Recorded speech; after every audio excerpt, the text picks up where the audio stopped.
Welcome back to Sampstra Games, the place to find new strategy games, and today we're going to play a brand new Panzer Corps 2 DLC, Axis Operation 1944. So it has two new campaigns, one historical and one ahistorical. The outcome of the Battle of Kirk has set the stage for the dawning of 1944. In defeat, German forces across the Eastern Front are hammered by Soviet counterattacks, leaving one pocket at Kherson as final German outpost on the Dnieper River. But in victory, an alternate history sees southern Russia in Axis hands as a new challenge comes from the most unexpected direction. Alright, let's go. 1944 offers two paths for your campaign. The first path follows the events of history, with your Wehrmacht forces now squeezed into a pocket near Kherson. The second path follows the German victory at Kursk and ensuing a conquest at the Caucasus. Two campaigns ahead follow two completely different timelines. So, which one are we gonna pick? Come on, I know you know me. Try it. Yep, the alternate history. Let's go. Let's go. I'm so excited for this. Panzer Corps 2, baby. Let's go. This game is so good. I haven't played this game for a long time, and I straight up went into the DLC, so I gotta remember some of the mechanics. I remember there used to be like a flanking bonus, I think, if you put multiple enemies around it, and I remember in the previous DLC I completely forgot about it, haven't been using it. But I think, I don't remember if you have to be in like opposite position, or if it's just like if you have multiple adjacent, I think maybe if you have 3 adjacent units to an enemy, or is it 2? I don't, well, we'll try.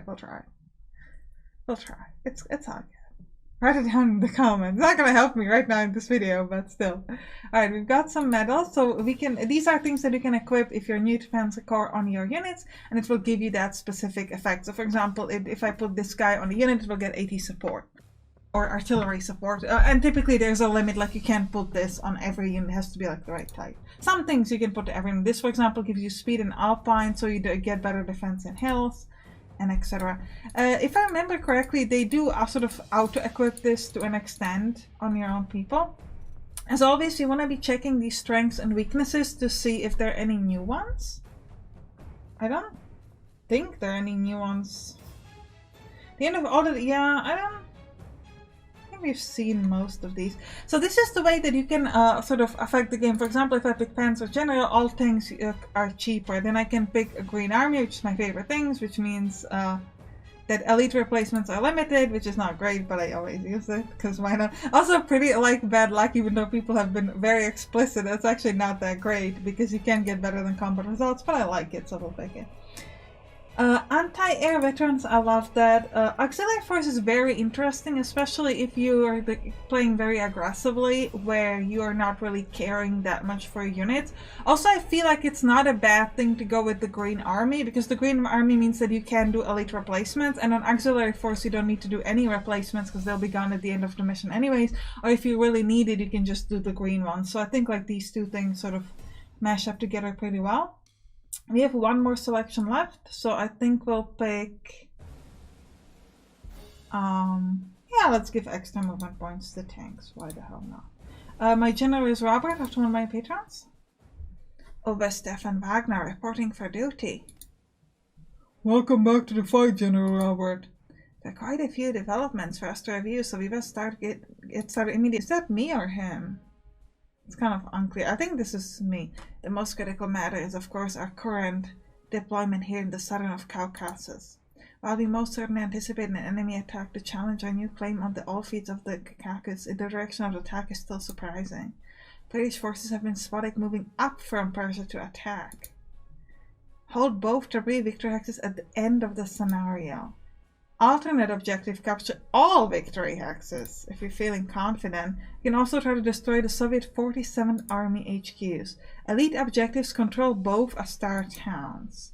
We knew that this route into Russia was a major Allied supply lane for their so-called Lend-Lease efforts, and probably explain how such a force was so rapidly assembled against us here. Our only contingency plan for this situation, Case Orange, called for a defensive line to be set up at Tabriz. At all costs, we must hold the line here. This part of Persia is very mountainous, and that makes Tabriz the only suitable location to serve as both defensive and offensive staging ground.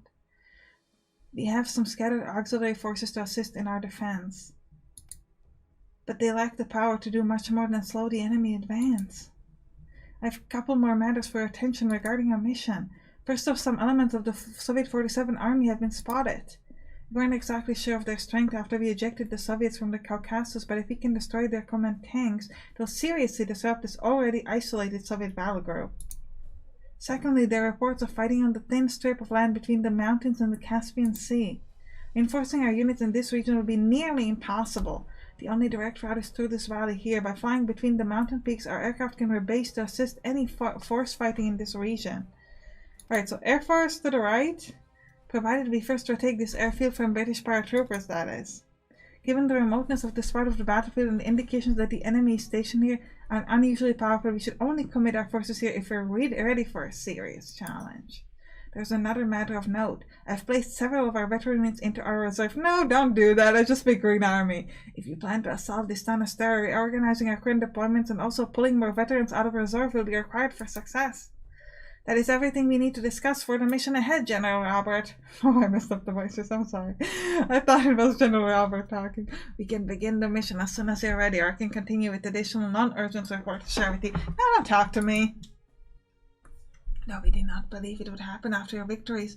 Last year, the latest directive from High Command has confirmed it. Field Marshal Erich von Manstein is no longer in command of Army Group South.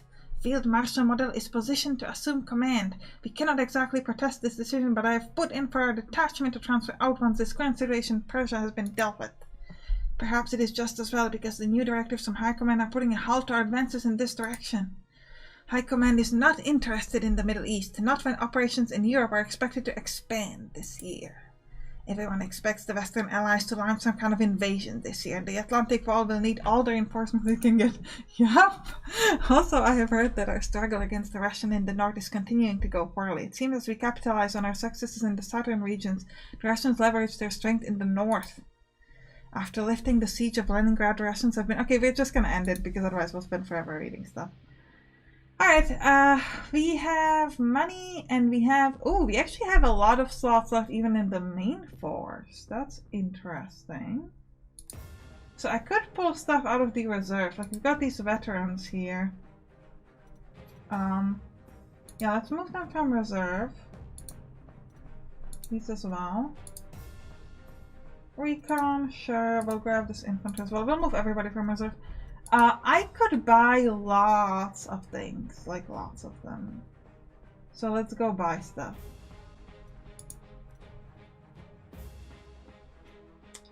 I might actually, well, the thing is we're buying stuff for the auxiliary units, so we don't know how much we care about making them great. I love artillery, so we're gonna get some. Because what we could do here is we could do overstrength, so we can make this stronger. Which I guess I'll do, but... Put it over there. And... Oh, I thought it was going to go into my auxiliary slots, but apparently not yet. Let's grab some more artillery. I like it.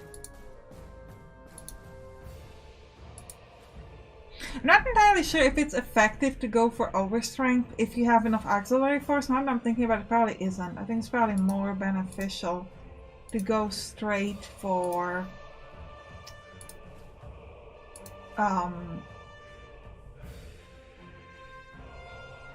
let's just go, let's just begin.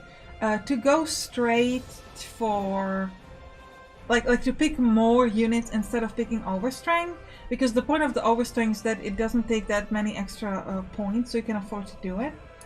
Yeah. Okay, so how are we looking here? So these are all our enemies. Wait, I have a unit right here. This unit is gonna die instantly. Oh man. Okay, let's start with the artillery then. This is artillery, right?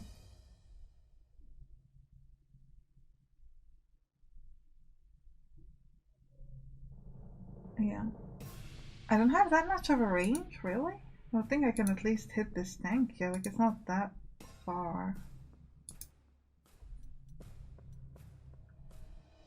Okay, first of all, let me hide this.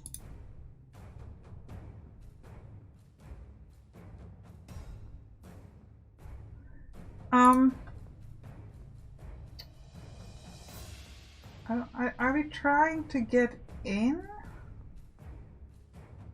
Or are we trying to fall? Because like how close can we get with these people? Pretty close. I guess we're going in.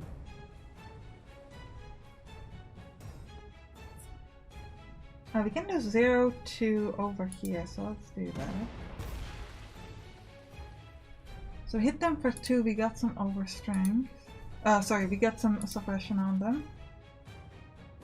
How far do I need to be? Oh, this is 1/6, but I would have to be immediately adjacent. Because it's anti-tank. Oh, yeah, let's do it. Great. 3-2 is not ideal. I'm so surprised. Okay, this is at least like 1 suppression, which is nothing.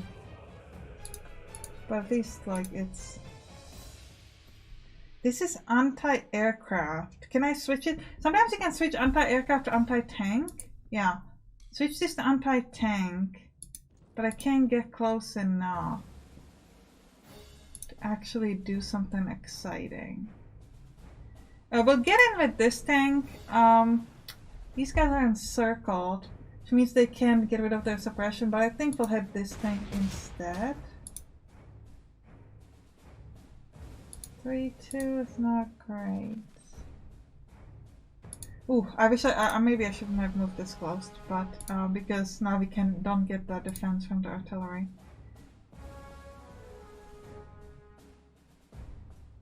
If I use a forced march, I still can't get that close, can I? I want to be in a transport, so yeah, this artillery wasn't the right move. That was a mistake, but we'll fix it. Let's grab our air strikes, and what else could we do? I would love to start hurting these things. I need to protect that artillery of mine that I've placed in a very bad way. Do we have any more planes? Yes, you. Could you help? Not particularly, at least not like where we need you to. Also, we gotta be careful, like where do they have their anti-air units? Not here. So, I guess we'll just go to random spots. Okay. Are we gonna move ahead? Because like I could, but the problem is if I do, I'm just gonna have a single unit here that's just in the open. So, and I think we might be better off just like letting, you know, entrenchment increase. Like if we just stay in position, it's going to increase to like higher numbers. It's going to give us better points. So I just think that also, like, do I have, like, I gotta have, what is this? This is an artillery. There is no world in which artillery should be the thing that's up front. Do you have, what kind of support do you have? You have both artillery and AT support. Okay. So we'll grab this tank and we'll move it ahead. And this one as well. I just want to make sure that we are surrounding this artillery of mine. I have another, this is anti-tank. You move that way as well. Actually, you could move even further ahead. Another plane. Won't help me here. I think we messed up the side on the left a little bit, but that's okay. You gotta start somewhere. I mean, we don't want to be the kind of people who just like stay behind all the time. My beautiful artillery. I love artilleries, as you can probably tell from this.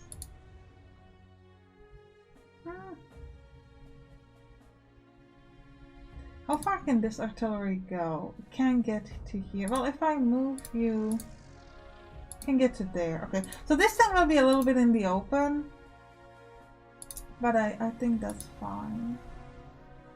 Wait, actually,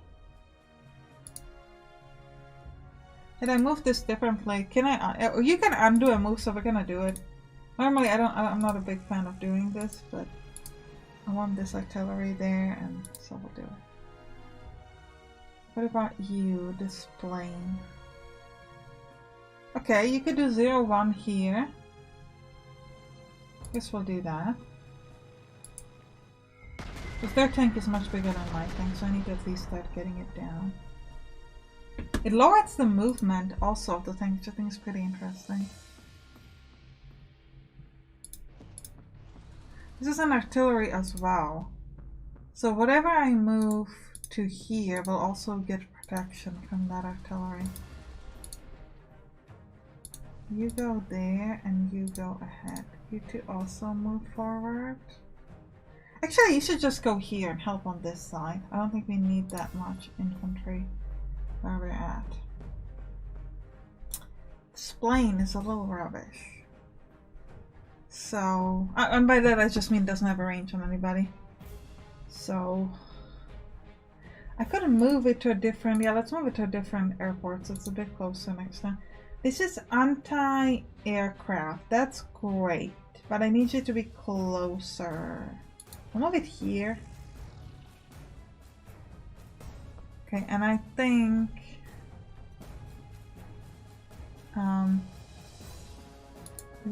we haven't used these units over here.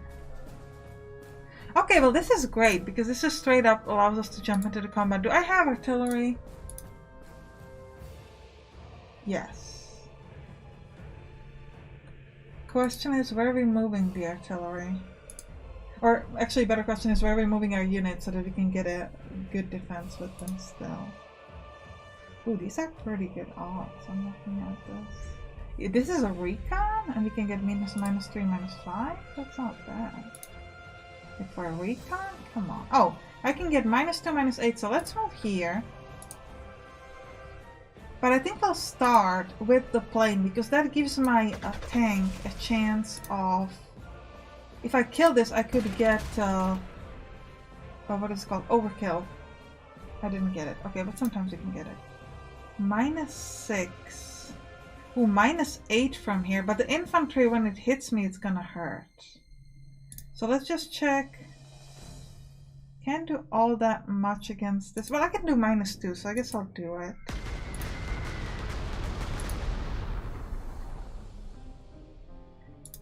What is your movement? Okay, we'll move here and we'll do 1-3 first. Okay, we'll do 0-7 from this position. Now we get, oh, it's called overrun, sorry, not overkill. -4, -3 is interesting, but I need to do like a better thing with somebody else first. Okay, how about this plane? 0-1 is not the strongest, but we'll go. Alright. Still 4-3. Okay, how about you? Ooh, you could do 0-8. Let's go, please. Seems like I get really excited in other places. I'm like, no. If I use a forced march, I could get close enough to attack this thing. Let's go. Let's go. Bam. Bye-bye. You did. Ooh, 1-4 is beautiful. Very, very beautiful. What can you do? You can die. Okay, well, let's not do that. So we're trying to figure out how we're going to destroy this 40th Valentine 4. And I can do 1-4, but then my infantry is not going to be able to do very well. And my Walter Line Garrison Panzer IVG is also doing pretty bad on it. So we gotta figure out, like, maybe can my artillery... If I switch this to anti-tank, I can at least move this ahead. So to get ready. Even with forced march, I will not have an attack with this particular infantry. What about with this one? Ooh, -1, -10? Let's go, baby. Our 5th Gebirgsjäger 43. Let's show Valentine who's the boss. 1 hit, 1 kill. How amazing are we? Let's go.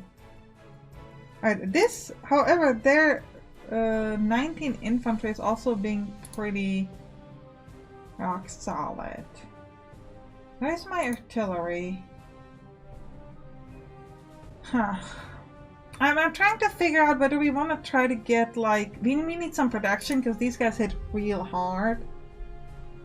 And if they walk up to some of my units, we're gonna get hurt, like, in a world of hurt. So I'm trying to figure out, like, what can I do? I could try to encircle them. which I can do, but it would hurt a little bit from like this particular tank will just insta die if it attacks this unit. So while I could position myself in a like in order to encircle them, it's just not too useful. So I think what we'll do, we'll step one ahead and we'll move this artillery here.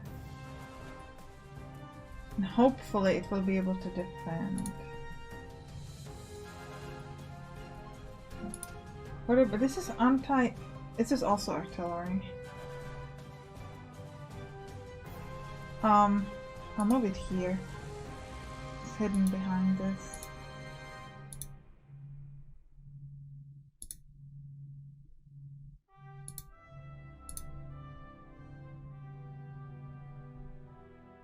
I could step in. First of all, to capture the equipment, and second of all, to just... Yeah, so you can see, because it was -4, -3, but because I moved around with the recon, we now get like adjacency bonus. So we get like -4, -4. But yeah, that's about it. What about you? I think I might let these guys stay. Get their entrenchment.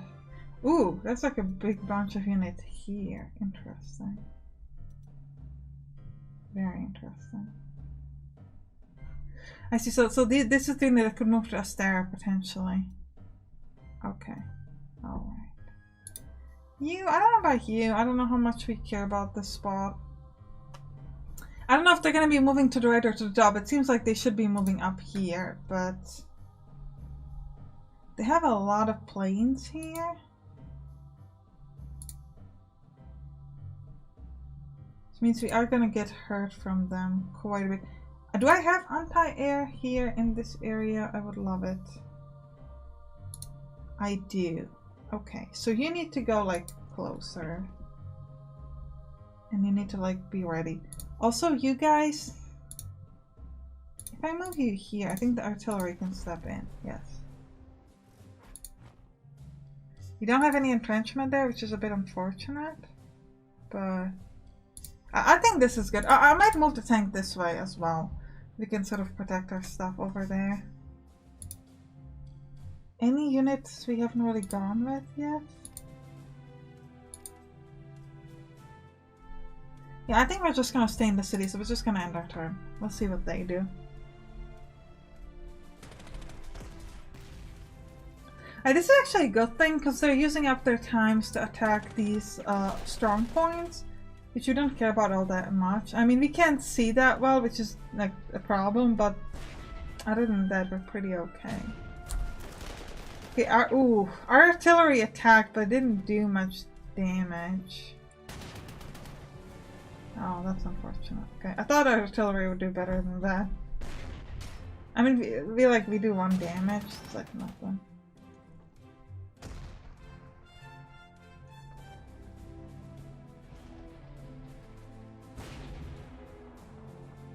Not great. Yeah, this entire area is dead. How many turns do we have to last, by the way? It says hold at the end of scenario. Oh, 18 turns. Okay, you can see it up here, by the way. Alright. Yeah, they're trying to make sure that we can't see what they're doing. And especially because, I mean, for these units it makes a lot of sense, because they can replace their steps and etc. Because we can get in there. Alright, plane on plane fights. The planes seem to be a lot stronger than ours, which is kind of interesting.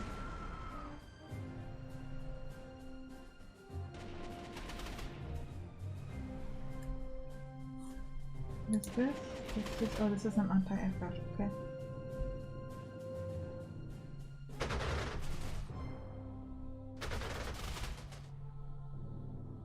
Yeah, their planes seem to be better than ours. I don't know how much better, but at least a little bit better. There's 1 suppression that did nothing on my side. So, okay, 2 suppression, not too bad.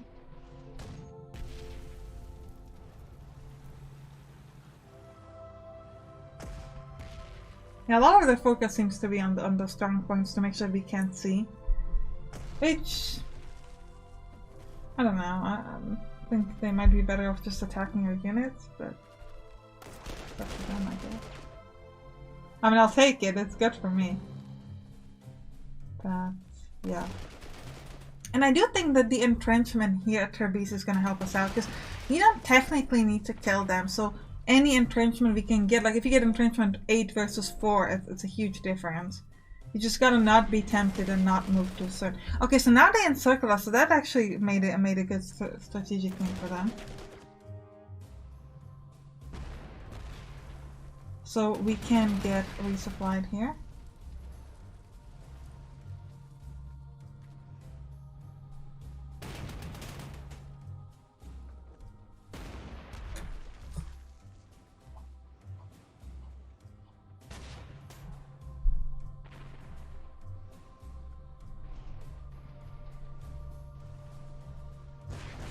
I can't believe he dropped that entire unit with one hit. That was really cool. This is a pretty long scenario, I'm gonna say. Like, we took 2 turns and it's over 26 minutes. We're actually gonna end the episode, but we're kind of past the standard YouTube time. But yeah, this is definitely a multi-episode kind of situation. It would be another interesting strategy to potentially like fall back a lot. But you know me, I like to fight wild.